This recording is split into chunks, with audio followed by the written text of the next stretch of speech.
Hey, everybody. Welcome to today's live stream, PT Breakfast Club. I'm Jimmy McKay, and I'm thrilled to have you here with us as we dive into some of the most pressing issues in our profession. Will be joining me today, my esteemed co-host, Tony Maritato and Dave Kittle. We'll bring them in just a second, but I wanted to set you up for what we're talking about today. Today, we're looking at two critical topics: the ongoing staffing shortages in physical therapy, and on the other side, the long wait times for patients trying to access our services. These challenges not only affect us as practitioners, but also impact the quality of the care our patients receive. Let's get into the root causes of these problems. And then, of course, we're going to give some solutions and suggestions and see if we can innovate some ideas. And of course, since this is a live stream, you can chime in as well on any of the platforms you're watching. Without further ado, and you know how much I love me some ado, let's start.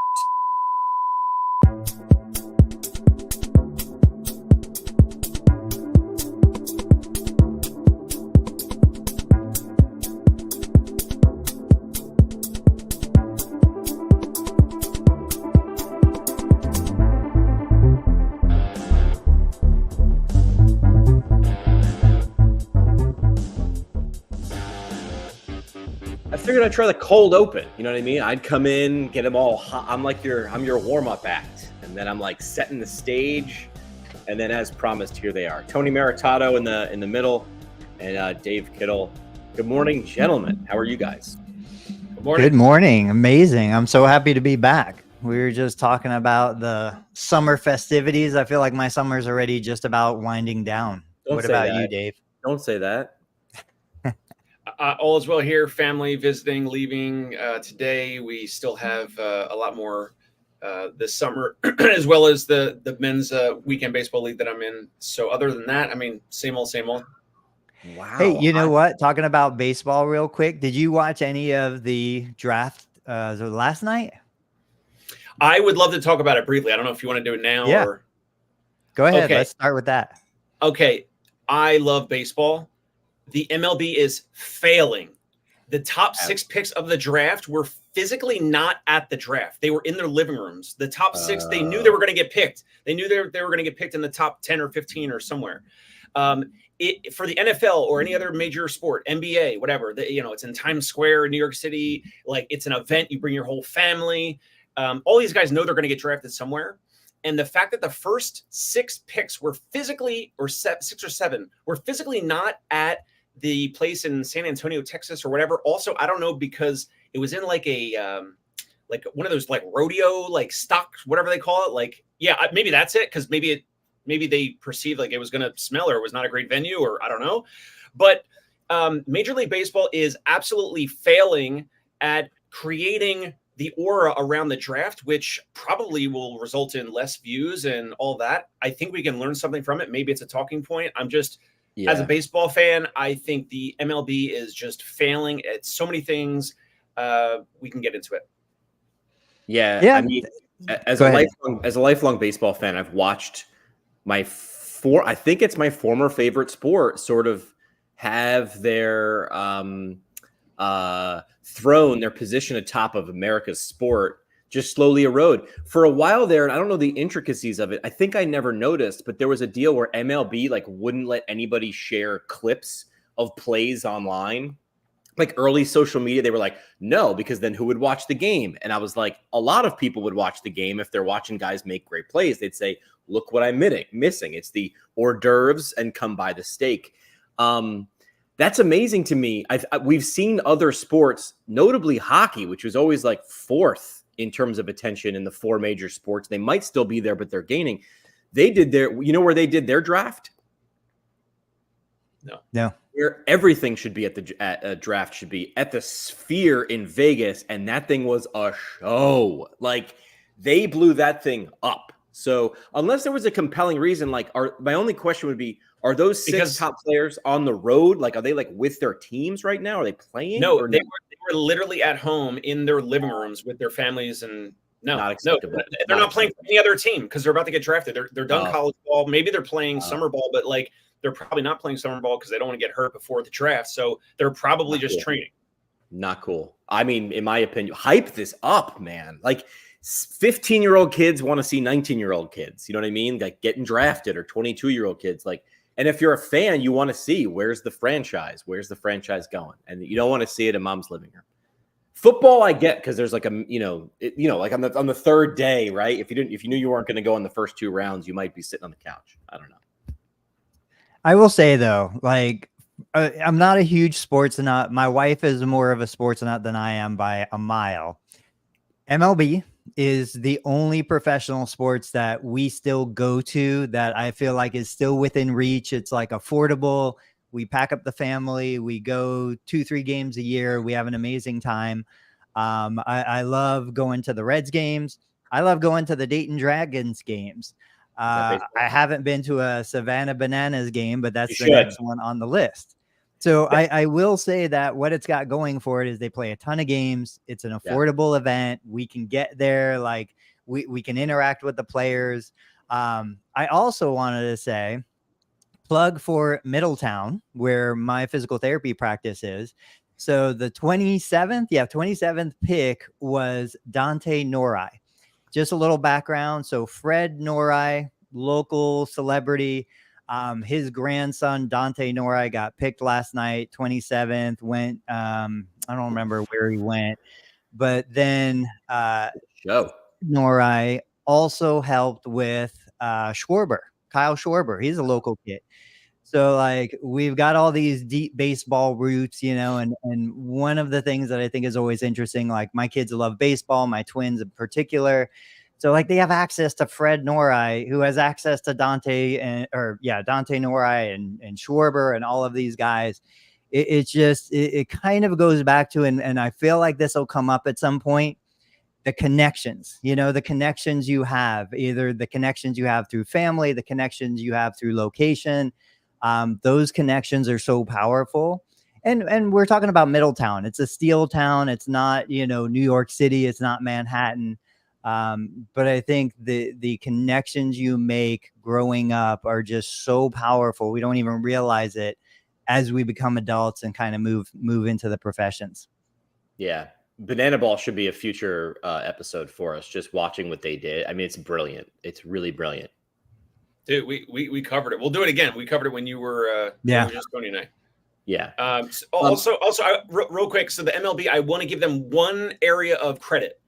They now, in the past year or two, they are the only pro sport that interviews and speaks to their players through an earpiece during play with a player on the field. So they'll pick Aaron Judge. They'll, just one inning while they're on the field. Mookie Betts, Bryce Harper. So they have tried to highlight some of their top players. And the player is like, all right, hold on. Like, all right, I got to field this ground ball. So the ball's hit to them and he throws it over to first for the out. And he's speaking to the announcers who are doing like the ESPN or whatever, game commenting. So that's really cool because you're speaking to someone and they're like answering questions. Sometimes it's a fan question. Sometimes it's a joke question from like one of their teammates. And so they get a little bit of a laugh. It's a little bit of like locker room banter. And so they're talking about the season, they're answering questions, whatever, but it's during live play. That's one thing that the other 3 major sports do not do. So it's like, who's steering the ship here? That's great. I want to give them credit. I wanted to mention it now, but the other things they're failing. As a lifelong baseball fan, it's the only sport you could do that and not get someone murdered. Yeah. Do that as a left wing and you'll get killed. Do that as a linebacker and you'll get run over. Do it as a point guard, you get run into a screen. So baseball is more of a chess game, right? A lot of waiting around and then a flurry of action. I do want to note this wasn't in the script. We go live to a bunch of our social media channels twice a week with this, and I just noticed we're not live on Twitter. I get an alert here on the dashboard, and it says I now need to pay for a premium account in order to stream. This is brand new. I mean, we just did this a couple days ago. This was not an issue.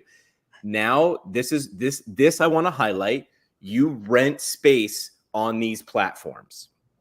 Understand why your website and your email list are terribly important, because at the drop of a hat, Twitter can say, remember that thing you used to do to get a bunch of attention? Well, that's okay. We understand how valuable that attention is. You now have to pay us a nickel every time you want to drive on that highway. It's a toll. So understand that that's brand spanking new on this platform. Adesola, good morning. All right, which she said she's located close to you she's in Centerville, Ohio. Well, good morning. Yeah, I've got family in Centerville. That's awesome. All right, so we're focusing on, I think, two ends of sort of a bell curve this morning, which is waiting for patient care is definitely the end of where our services are, right? So we're saying that we're seeing a long wait time for patients to receive care, a wait list 4 to 6 weeks. I saw in some of the discussions that you had prompted on LinkedIn, Tony, in the last couple of days, as well as the other end of the spectrum in terms of hiring clinicians. Which ones do you guys want to tackle first? Let's get into wait times. Back to Winston Churchill, never let a crisis go to waste. I think wait times are the greatest opportunity to push our profession forward. Maybe that I've seen in my professional career, 22, 3 years. And nobody's taking advantage of it. Nobody is leveraging this as an opportunity. Nobody is trying to figure out how we can make this work for both ends of the bell curve. And what I mean by that is, my easy answer is raise your prices, sell more cash pay, like make them pay. Twitter is showing us today, make them pay for access. Somebody who wants to jump to the front of the line. I'm here. We have Kings Island, which is a major amusement park down the road. If my kids want to get to the front of the line, they have to buy a gold pass. Disney does it. We see it all over the place. So that's the easy answer. And then of course the resistance is, well, what about, the people who can't afford that? Okay. So who is taking the wheel and saying, I'm going to create an affordable solution for people who are waiting 3 to 6 weeks to get the services that they need? Now, is no service better than online service? Maybe therapists don't want to do telehealth. They don't want to do digital. They think YouTube isn't good enough for them, but you're leaving these patients with nothing.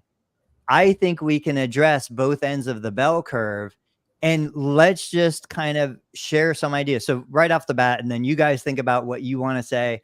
I would say for both ends, the premium service, right? The affluent community who wants access, you sell an access pass. I've talked about this, a membership, the privilege of paying for a $500 a month membership is you get access to me through, text, through email, you get 24-hour support. You call me in the middle of the night, you've had a knee replacement, you're bleeding through the dressing, you don't know what to do. Give me a call. I'll wake up at 2 a.m. and I will look at it through a telehealth platform and tell you what I think you should do next. But the other benefit of a membership like that is premium scheduling. Nobody gets access to my Monday, Wednesday, Friday schedule between 9:30 a.m. and 11 a.m. who isn't a premium member. And you get first pick, you get top priority. Okay.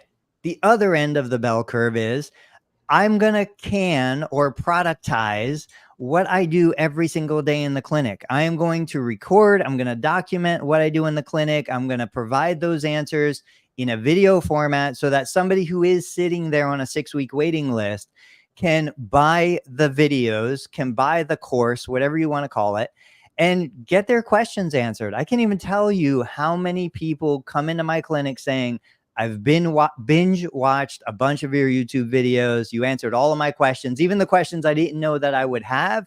You had answers to them.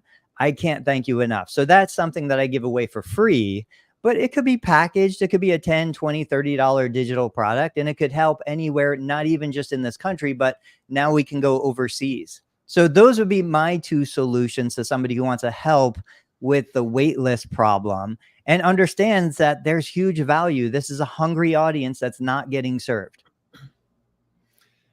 Yeah. So in terms of us, we just simply raise our prices. And I think also that this is great for every cash practice across the country, wait times. Now, like you said, we always want to talk about, there's certain folks that just can't afford it. We understand it, whatever. But as a sidebar, Tony, you've probably heard or seen this, there's people that have contacted our practice over the years that they're like, do you take Medicaid? My mother or father's on Medicaid. And then we go through the whole rigmarole. We go through a whole call or two. Then let's say myself or one of my therapists over the years, we go to the home. Turns out they're very wealthy. They had moved all their assets from the mother or father to the son or daughter and waited 3 to 5 years, then applied to Medicaid. Then it looks like you are actually low income. So there's all those games. So it's like, I know that but there is still a small chunk that I think I agree with Tony. They're like the folks that truly cannot afford. There should be something. There should be something. But the challenge, Tony, I think, is that those folks will say, "Well, don't you just take my Medicaid? Like, here's my insurance card, whatever." And a ton of practices across the country don't or are taking Medicaid less and less and less. And they're going to say, "Why am I paying out of pocket for this digital experience, this digital course, whatever Tony Maritato is talking about? Don't you just take my insurance? Don't you just take my Medicaid?" So there's always that's always going to be the challenge. Now, in terms of the overall wait times across the country, it's definitely great for cash-based physical therapy. It's definitely great for cash practices where the best practices will win. And the folks that are like, "Oh, there's a wait time at these 2, 3, 4 other places that I called." And then they found, my practice or some other practice. They read the reviews, they checked out the website, whatever. They're like, "Yeah, I could see why you guys charge out of pocket," or after the phone call, it's now I get it. I hear it's a different phone call. I get it. That's why it's out of pocket. So it's in a good way. It hurts some of the population. I mean, I'm not in a bad way. It hurts some of the population, but in a good way, it can help the cash-based practices. I don't know. Then you got all the big corporates in the middle that I don't know if this, even affects them or not. I don't know. Yeah. A story comes to mind. You know me, I always go on a tangent, but I'm going to bring it back, baby. Trust me. People were complaining at LAX airport about the long wait times for their luggage. They'd get off the plane, they'd deplane, they'd go stand at the carousel, and they'd wait. They'd complain. So an optimization expert was brought in. How do we get the luggage off the plane to the carousel faster? And he figured out you can't. They were actually doing it with the volume that LAX was receiving. They were doing it as fast as they possibly could. So here's how he reduced complaints, because that was his job, reduce the complaints. He figured out he couldn't make the bags go faster. He made the walk from the airplane to the carousel longer. So essentially what I'm saying is he gave them something to do while they were waiting, so they didn't realize they were waiting. So here's like IKEA. Yeah, right. Here's a couple of my suggestions. Number one, I get ads all the time for this. It's more focused on business, but now that I'm sort of helping to take care of my dad post-stroke, I get text messages from his healthcare service all the time. A week, 3 days, the day before. Are you still good? Just clarifying. If you want to change, here's the link right here. I don't have to call. I can do it. Never while I'm driving. I would never do that because that's not good. But while I'm in the grocery store, oh, you know what? Dad's not feeling great. Tomorrow's not going to work. Let me make sure I don't get hit with that fee or just not show up. And I can do it right there and reschedule with one thumb. Make it easy for them, right? So if you're saying a cancel, a no-show, right, there's a list. Go hit that list up, but you got to make room. And the answer shouldn't only be have your providers work for an extra couple of nickels on a Saturday. I don't think that's the answer to keep people happy in terms of clinicians. So what I'm saying is leverage technology. There's AI-based technology that can do this thing once you set it up to make sure you have people, making sure they show up if they're scheduled and give them an easy option to reschedule. The second would be leveraging technology and telehealth. Could you be doing some triage before they ever come? If you got a 6-week wait time, can you get a telehealth visit first? Tony, is there a regulation that the first visit has to be in person or anything like that? No, not at all. And as far as, legislation goes right now, telehealth is still a covered service under Medicare benefit until the end of this calendar year, until December 31st, 2024. Now, right now, there is no proposal to extend telehealth coverage, but all that means is that then telehealth becomes a self-pay service or telehealth can become a marketing service, and this is the thing that we do so many things that are an expense, but they're also a marketing investment. And so I would say if a telehealth visit, or we haven't talked about RTM or remote therapeutic monitoring. I've got 2 interviews coming up probably in the next week for different remote therapeutic monitoring companies that approach it differently. I think there's huge opportunity to leverage that. Finish your thought, and then I want to talk about Rory Sutherland and his approach to solving that problem for transportation. Yeah, the last thing I'll say is, look, I just highlighted 2 uses of technology, but they solve a people problem, right? So understand if you can solve my problem, like Tony said, don't let a crisis go unused. The people that are leveraging this, make no mistake about it. The people that are already doing the things that I'm mentioning or smarter things that I'm mentioning, they're not talking about it online. Watch the people online. They do this. They complain because they can't figure, oh, we have these problems. The people that are actually solving it are busy solving it. So understand, people are doing the things that I'm saying. They're not talking about it because they're busy winning. So stop looking for validation because you'll be 59th in a race out of 70. Try some of these things. Try one. And my suggestion is you'll overserve them. All right. Ohio is representing. Here's Cameron Dennis. Cameron's a couple hours north of me. He's come down. We've met in person before. He's got a great practice. He's actually working. Well, I think he still might be working with Joey Albritton, who was on the podcast a couple weeks ago. So Rory Sutherland, one of my favorite marketing geniuses, like Seth Godin, Rory Sutherland. These guys are amazing. Rory talked about the transportation time. I'm going to say commute time for I call it a train. I don't remember what he called it. It was like the city, they invested, hundreds of millions of dollars to try and speed up the commute from two major cities. And one of the things that he said was, it really is insignificant. So let's imagine, Dave, you're going from New Jersey to Manhattan. Maybe it's a 40-minute commute and you want to speed it up to 20 minutes. 20 minutes isn't going to make that much of a difference. But he said what they could have done was take the $2 billion investment to get a little bit of time savings, put it into hiring the most beautiful, attractive male and female, people to work on the trains, train the staff to become comedians and make the commute fun, invest in Wi-Fi, invest in these extra services so that the commuters on the train don't even care that it took an extra 20 minutes. They would want the train to go slower because the experience would be so much more enjoyable that they don't even need to get to their destination any quicker. And so to Jimmy's point, when we're looking at these long wait times, if you refuse as a business owner, if you refuse to do the things to reduce the wait times, as in raise prices until 60% of the wait list drops off, do these other logistical things that allow you to leverage the opportunity, then just make it a more enjoyable experience. Start the initial contact sooner. Start to, give those people that are waiting things to do. Go back to waiting for food at a restaurant. Like it was such a game changer. I'd never go out to eat, but when I would go downtown, we would get, you could text. They would text you when your table was ready. So we could go to 2 or 3 bars down the road and get drinks and hang out and have a good time and then come back, instead of what it used to be when I was younger. You'd get that little disc that would light up and vibrate when you're waiting for a table, and you'd sit there and you'd watch all these other people coming in and out, and you'd watch all these people eating, or you'd wait outside and hang out with the smokers. Like, it was a miserable experience. They figured out how to make the wait times more enjoyable. I think clinicians need to invest a little bit of effort. We think the only thing that matters is the quality of the patient care experience when you're face to face. It's all the theater around that experience that matters. We sell an experience. Pay attention to that. Are we good on that? I mean, I don't think we solved the whole damn thing, but I wanted to make sure we had time to jump into the other side of the coin, or the other side of the process.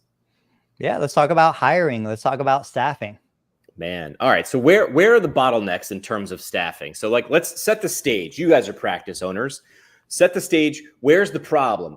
Because some people will say nobody wants to work. And then, so where are the people? We know we keep graduating PTs. We know that they're out there. Are they leaving the profession? Are they going out on their own? Are they becoming accountants? Are they just launching podcasts? What are they doing? Let's figure out what the problem actually looks like. What are we looking at here? Dave, let's start with you. I'll go first, and then Tony will come in with probably a crisper, more concise opinion and angle. So, like usual. So, with this, there's several things, right? So there's a lot of DPTs graduating. They come out with student loan debt. There's a combination of sentiment around, I need to be paid an X amount because I have some level of student loan debt. There's a little bit of contribution to these online communities where some voices are louder than others, and there's this negative camaraderie sometimes, and sometimes good, like, good, like someone created in the New York Physical Therapy Facebook group, someone created like a spreadsheet of like all maybe across the country, but definitely in New York, like certain areas of certain regions and how much they were offered, and whether it was part-time or full-time. And so it was like an anonymous transparency around job offers and what type of jobs, and was it outpatient or was it SNF or was it home health or whatever.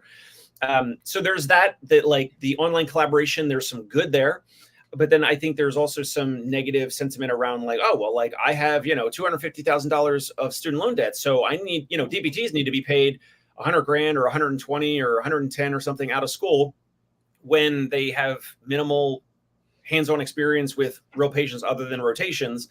And they need a lot of coaching and hand-holding and all that, because I know I did the first year or two.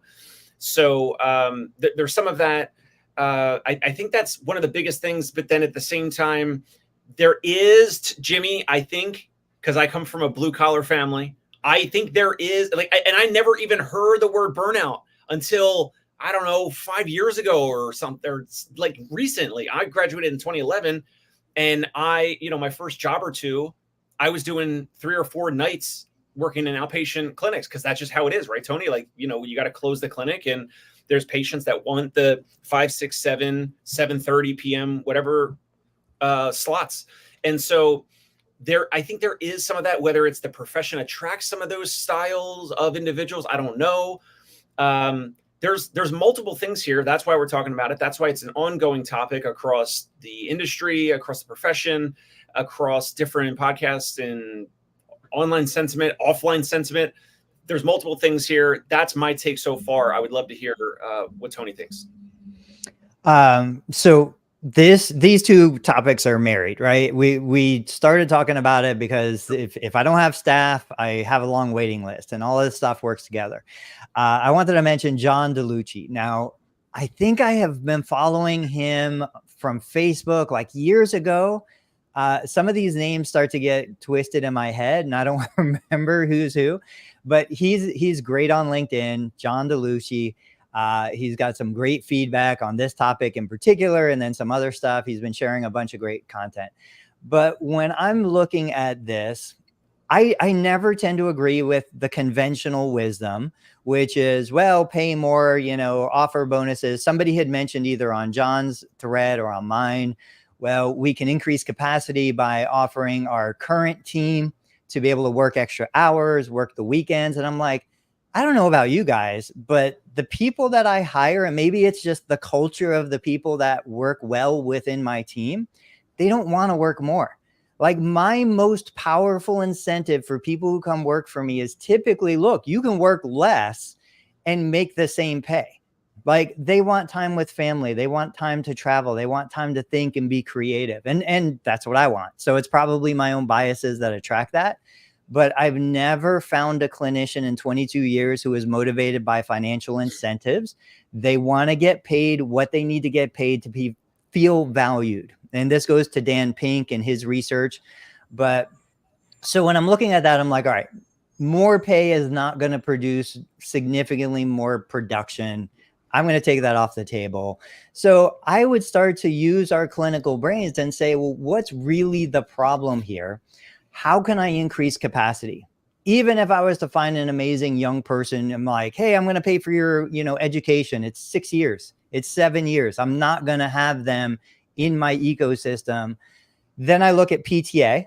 And of course, I posted a question that I would like to hear your guys' feedback on this. My understanding is, outside of the things that are not part of the PTA curriculum. So PTAs are not trained to evaluate a new patient. They're not trained to establish a plan of care and do the things that are unique to physical therapists. But when it comes to patient care delivery, to the actual treatment, I do not see a difference in the expectation or the qualification of a PT versus a PTA.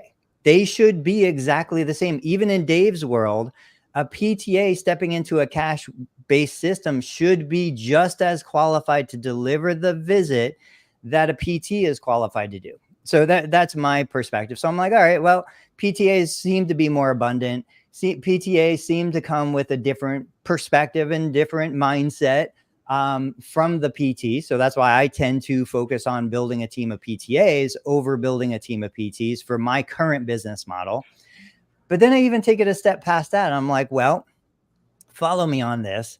If most of our patients are now experiencing higher out-of-pocket costs, so Medicare Advantage plans are typically paying $35 to $50 copays. Other non-Medicare plans, they have high deductibles. My personal health insurance, I have a high deductible plan. So if these individuals are going to be paying more out of pocket anyway, isn't it reasonable that I, as the physical therapist, could perform the evaluation, make the determination on what this patient actually needs? And then my feeling is I could train a non-licensed individual to deliver the patient care experience that I believe is best for this particular patient. Now, these are not medically complex cases. These are people that need somebody to, make the experience more enjoyable, to laugh, to joke, to have fun, and keep them motivated. I'm not talking about somebody who's at risk for a major medical event. And so where historically what we've seen in the profession is busy clinics would use aides to deliver insurance billed services. That's not what I'm talking about. But what I'm saying is if somebody's going to have a $45 copay, can I craft an experience that exceeds the cost of $45 in worth to that individual? It's worth $100. They're going to pay me $45, but it's delivered by a non-licensed individual that I have personally trained in the experience that I want to deliver. And I think that's where the answer comes for a lot of us, at least in outpatient ortho worlds. A lot of my patients don't need a skilled therapist to be with them watching every minute of every session.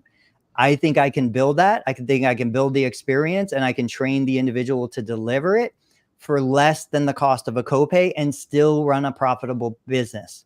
It allows me to reduce barriers to care. It allows me to expand resources. And again, there are so many ways we can approach this, but that would be the direction that I would take my business. And I think the numbers would prove that it's well received by the consumer. The patients are happy with that. Go ahead, Jimmy. What are you thinking? This touches an emotion. So I sort of watched Tony tip his cards a little bit. And this is why you should follow Tony on any of his social platforms, is when he gets an idea, he starts poking at it like the raptors in Jurassic Park. He's like, I'm never going to test the same part of the fence twice. I'm just going to figure this out by throwing out ridiculous things that are actually not that ridiculous. But the thing you're suggesting, Tony, is going to touch it's going to touch the heart and emotion of PTs. A lot of them who are staunch, who do not want to change. And I'm very sorry to you, but we understand that if you don't change, you lose. Again, back to the dinosaurs, evolve or die. So what I think I started to read in your comments when you were saying, hey, listen, what if we could reduce cost? What if we could utilize PTAs at what they're great at and utilize this DPT for what they're good at, get better care, reduce cost or make more money? And what did you see, Tony, in terms of that? I saw a lot of undeserved rage against PTAs. They don't know. They don't have the level of experience, a lot of finger wet. How do you know what a PTA knows? Well, in my experience, the plural of anecdote is not data, my friends. The plural of anecdote is not data. So what I think you're saying is leverage PTAs who are professionals at what they're good at. They're still under the guidance of a PT. And this brings up one of my favorite pyramids. And this is the 4 levels of value. Have you guys seen this one before? Loves pyramids. Okay. Go, Jimmy. At the bottom, we have implementation. There's 4 levels of value for the podcast listeners. So 4 levels of value. And the value is at the bottom. We go up, it's more valuable. At the bottom is implementation. That's doing the thing. That's making the donut. Okay. And that's why you saw a lot of suggestions in the chat saying, well, what if you could do some things at night? Or what if you could work on every other Saturday? That doesn't scale because what you're asking people to do is do more of the thing. Okay. You have to go up higher in the value pyramid, inverted pyramid, to become more valuable. The next step up is unification. That's where Tony's living right now. That's where Tony wants people thinking. As a PT or business owner, how can you have a PT manage several people so you can have more people getting care at the same time, from more good care from people who are qualified to do this? What you're saying is, I have a baseball team. I want the person, you're telling me my best fielder is going to play first base? I feel like they should be playing shortstop because more balls get hit over there. Can I put a less good fielder at first base? Not to knock first baseman. I was a first baseman. So what they're saying, can you put people in different positions and get a better outcome? That's unification. Can you utilize PTs and PTAs as a powerful duo, as a battery? I think you can. That's what Tony's getting at. Tony was also getting at communication. Recording what you're doing, and you're saying that when I'm putting out this information, people already understand. They're picking you over someone else because they have this affinity to you. That's the third level in the value pyramid, or the 4 levels of value. Communication and imagination is taking something that doesn't exist right now, like a telehealth triage, make the experience and waiting, however long that wait time, make the train ride really fun. That's imagination. If you can do something like that, or a combination of all 4, my friends, this is how you become more valuable. And that's how we choose things. We choose things on cost and perceived value, and we weigh those things. Today is Amazon Prime Day. Amazon Prime Day likes to focus on cost, but Amazon Prime focuses on value. That's how they make sure that twice a year, when they say it's Prime Day, you're putting things in your cart and seeing what's coming up. So I think, Tony, what you're getting at is, hey, what about this player who's on the bench that we barely, we underutilize, the PTA? Is that part of our solution? And I got to be honest, I'm agreeing with you on that. I want to ask Dave. I want to ask you, Dave, and I know you're going to talk about it. So like your clientele, I think, and I could be totally wrong, you're selling the title, you're selling the prestige. I can choose to hire the best of the best, and I can buy the Ferrari, or I can get a kit car that looks like a Ferrari. So what are your thoughts on hiring an aide that you have personally trained to deliver just the same quality of care, or a physical therapist assistant? And I'm not, saying the two are the same, for your clientele.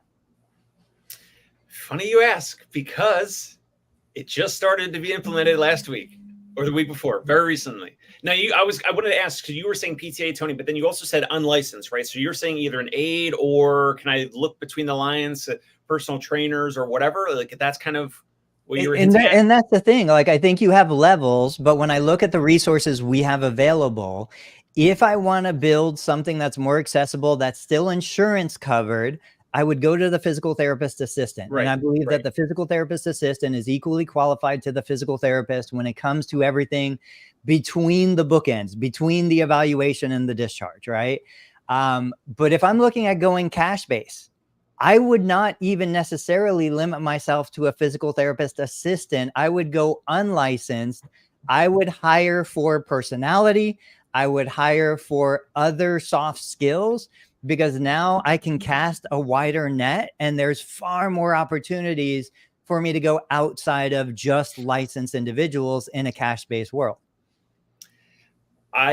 So sometimes on these shows or other shows I listen to, it's, pie in the sky or theoretical, whatever. We're going to go tactical right now. I'm going to share numbers. I'm going to share steps. We just implemented this. I mentioned this with Tony before, maybe on the show or another show, but we have certain clients that use us for 3, 4, 5, sometimes more days per week. I know it sounds excessive, but maybe they're geriatric. The family wants them to keep moving. And sometimes they don't even care. They literally will tell me, like, they want us, like, oh, you can't find a physical therapist? Like, who else could you, hire or whatever? Literally, some families say that to us. Okay, so one of these families recently, I was having challenges with covering, because I'm trying to do some of this semi-maternity leave thing, and they just want someone to come to exercise with the older family member 5 days a week. Okay, I had to pay a therapist a while ago a little bit extra, so instead of $80 a visit, it was $90 a visit. Then I said, hey, I need you to see this client as much as possible. Like I said, pick a number. Like what's your number that'll be a no-brainer for you to come do this? He goes $130 a visit, because obviously we're charging like $250 a visit, right? So the therapist says $130 a visit. I go, okay, done.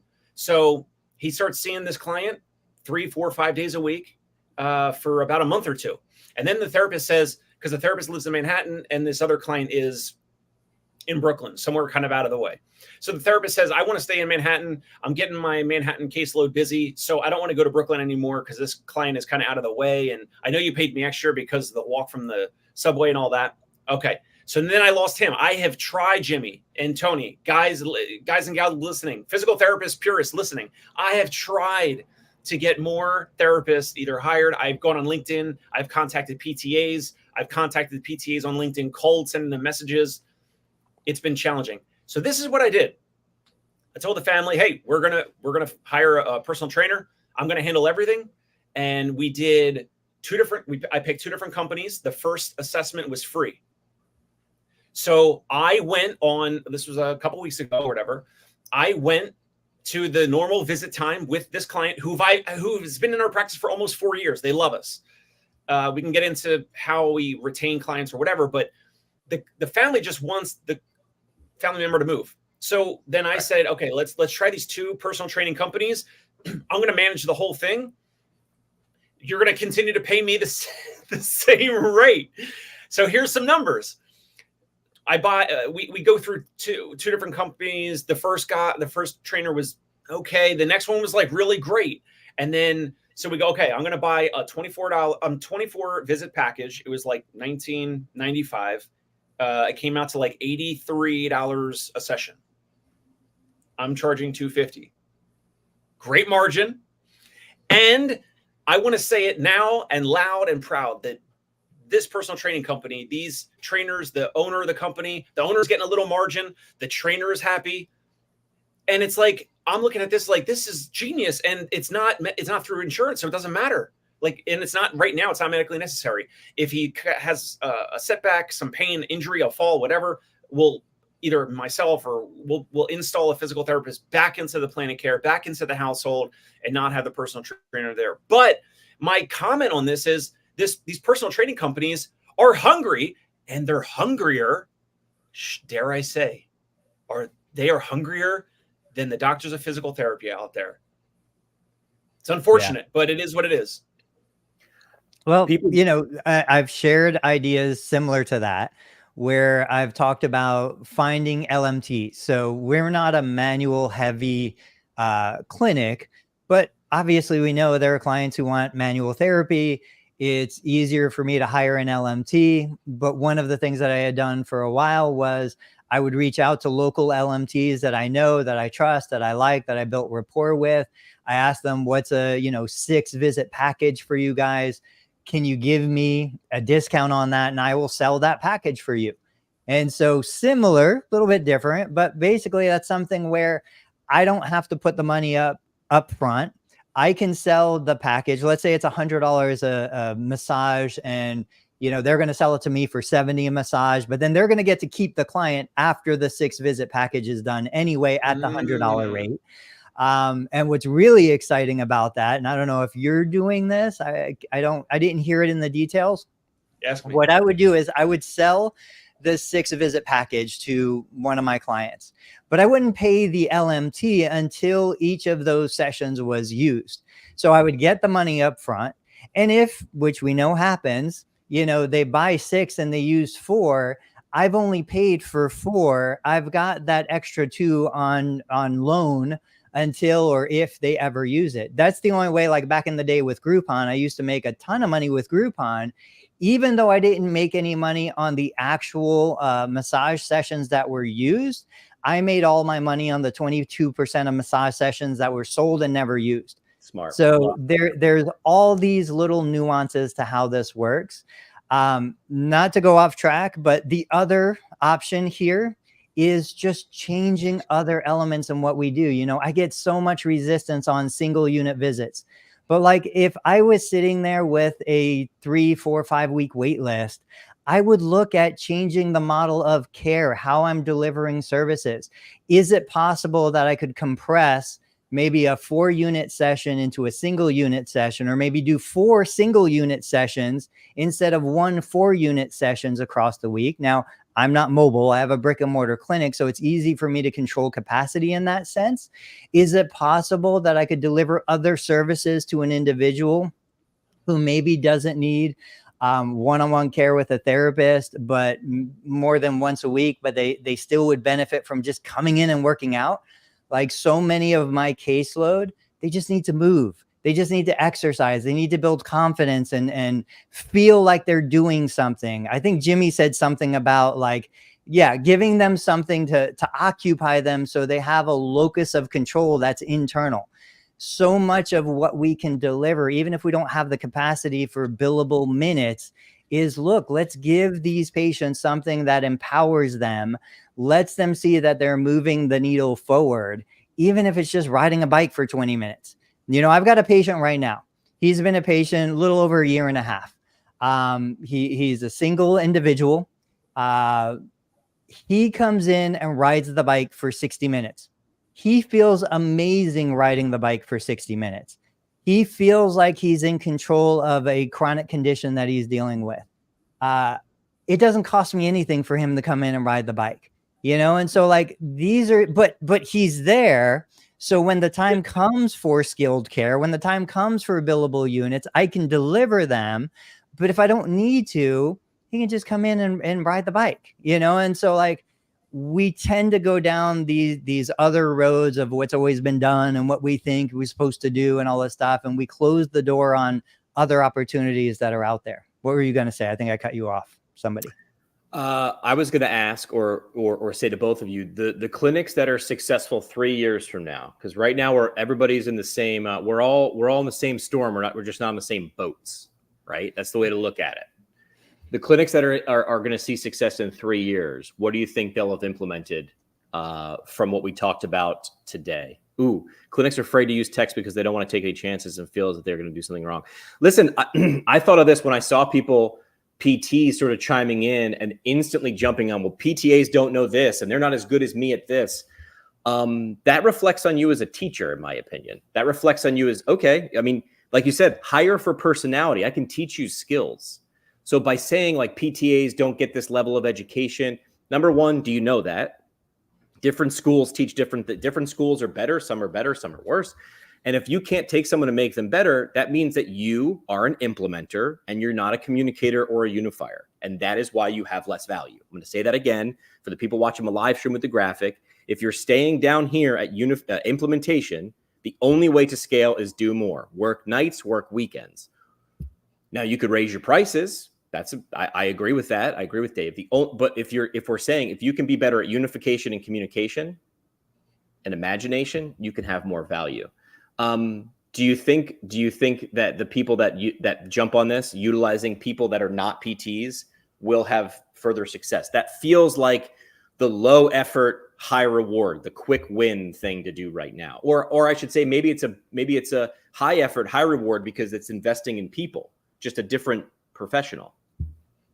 I think we saw farmers, right? They went from using a horse to pull a plow to having a tractor. Technology is always going to increase the efficiency, the effectiveness, the production. I think that's where, 3 to 5 years, it's going to be technology. We're going to use technology to improve the patient care experience, whether that be providing things that they can do on their own, empowering individuals to, Jimmy, we talked about like the apps that are available right now that allow you to do more therapy on your own. The app combined with the human was the best outcome rather than the app alone. So that's really where I see it going, is the adoption of technology, getting comfortable with how it works. Do you know the most efficient, calorie per output of watt animal on the planet in terms of like the most efficient, like endurance animal, the animal that burns for every 1 calorie, they go the furthest? No. Human on a bicycle. Like human was like, I forget the study, but it was I forget what the most, efficient animal was. And humans were like 83rd. You put a human bicycle, it is number 1 and it's not close. We still have to put in effort, but what can you get out of it? Stop focusing on just the input, right? We can only do so much. Let's say there's a rule you can't work more than 40 hours a week. Can't do it. Let's just pretend some rule somewhere in Washington says you can't do it. What do you do then? My rule is you're allowed to complain for 24 hours, and then you have to start doing something about it. So you have 24 hours to sulk, which I take all the time, usually with a bottle of wine, and then you have to get to work. I think the embracing of the PTA is going to be something, I don't know, could be one of the most important things in the next 3 years to keep clinics in business and make them valuable. Dave, you keep innovating. What do you see? At the same time, Jimmy, you know that the reimbursement for PTAs is being cut, right? Like over the past several years or whatever. So in the bigger practices, I don't know if that's something that they want to do. I mean, they're all optimized for billing and coding and, maximizing units, billed per day. But they make less, right? Someone's got to math this for me. So I understand that they're going to bill less, but they make less, right? I would argue it's questionable. When you, and this goes back to, are you being paid for the job or are you being paid for your qualifications? Right. I think the argument when this all started happening should have been, look, Medicare, are you paying for the intervention or are you paying for the person delivering the intervention? Clearly the decision was made. They're paying for the person delivering the intervention. Right. So to Jimmy's question, like in my facility, PTAs earn just about the same amount as the PT. It really has gotten hard. The numbers that I've seen publicly posted is the PTA is generating or earning about 80% of what the PT is earning. I know that in home health, PTAs are making a ton of money. I'm sure there's going to be, cases out there where PTAs are still making 20, 25 an hour. But generally speaking, PTAs are pretty close to what PTs are making. And the main reason is because the units are valued the same, or at least historically they had been. Now you've got that 15% reduction, which is a little bit nuanced. It's not actually 15% of the whole allowed amount. It's for Medicare, it's 15% reduction of the 80% that Medicare pays. Even with that, I would tell you, I think the real value in the PTA is one, you get the right one. Their clinical skill is equal to a PT when it comes to patient care delivery. Two, they tend to be more accessible than the PT right now, just because it's a shorter, education cycle. They're graduating as many or more of them. Three, I think the PTA, because of the nature of the person going into PTA, you're kind of conditioned to be, okay, I'm part of the team. I'm going to follow the plan of care. So if you're a PT who wants somebody to kind of do it your way, the PTA is going to be more suited to do that. I could never hire Dave and expect Dave to treat a patient the way I treat a patient. Right. But typically PTAs are going to follow my plan of care. Like that's the way the system has been designed. So I think there are a lot of advantages, but I don't think dollar savings is really the main advantage when it comes to PT versus PTA. Okay. We've got 9 minutes left or 7 minutes left. I did want to reach out and talk about something we talked about last week, which was the Hawk Tuah girl. Now, have you seen what she's been doing online? Number one, she had a management company. We mentioned that. She's come up in my feed, and I don't follow her a dozen times.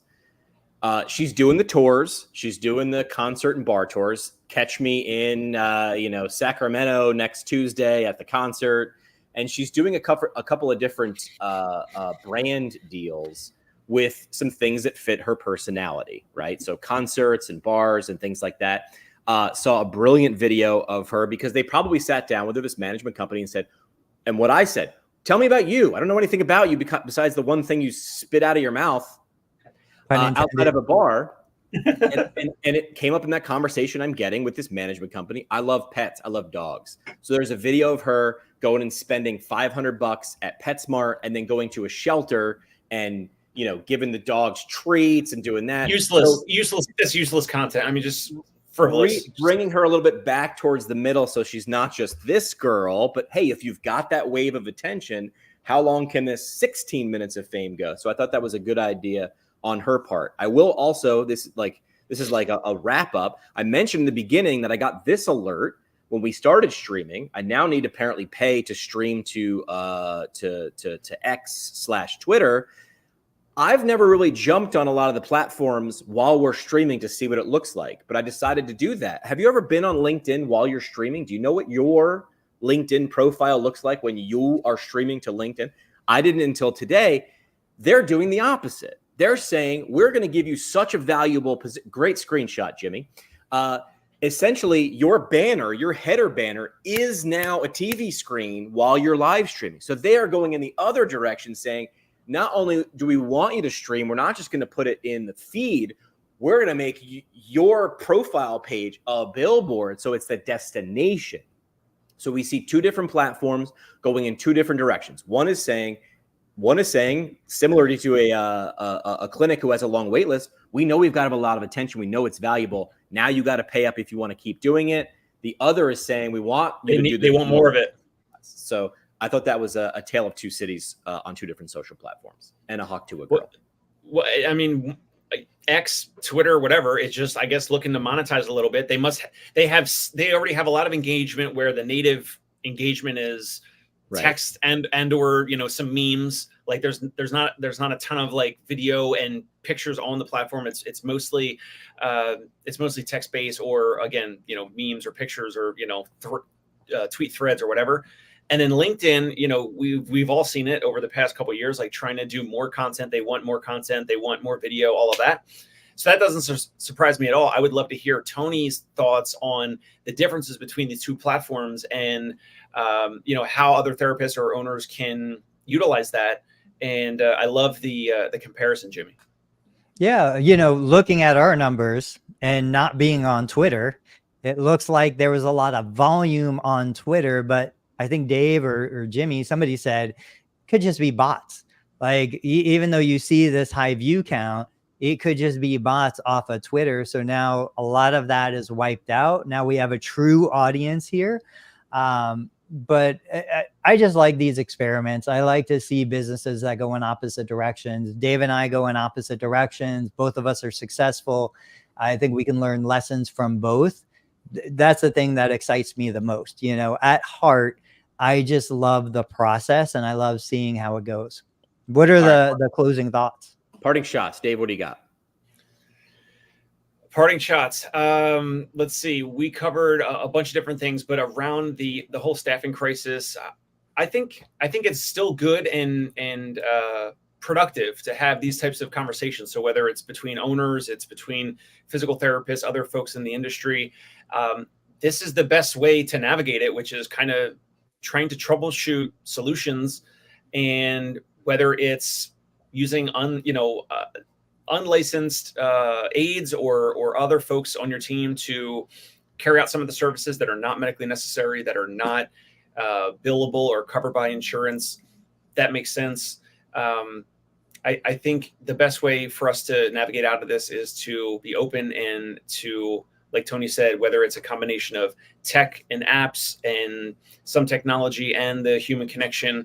I 100% agree with that. I think our clientele only really wants and needs the human interaction across the country, and all these other practices. I can see the value of apps and technology as a way to assist. And the apps and the technology will definitely, I cannot see like normal treatment or conservative care be 100% through an app.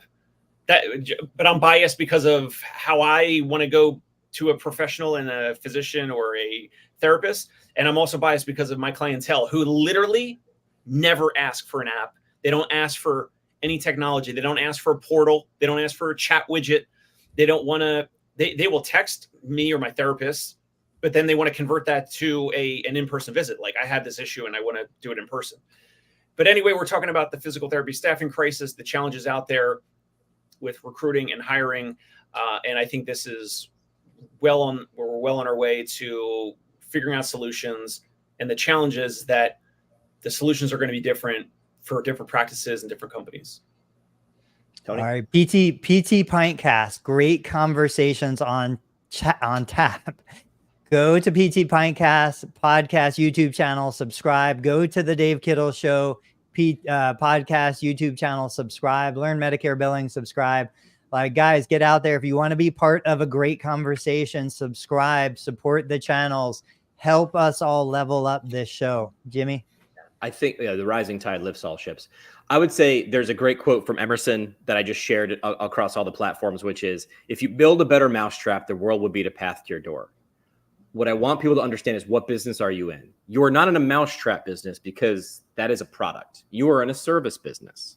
So your job should be, how can I overserve, right? What can I add to this? How can I make the wait time longer, the wait time shorter just by making the walk time longer? How can I make the clinical experience? It's not just going to get more CEUs. It's not that. I'm not saying don't be clinically excellent. What I'm saying is, I think the door is wide open for making the experience better. And that's what people are actually buying, right? They're buying the results.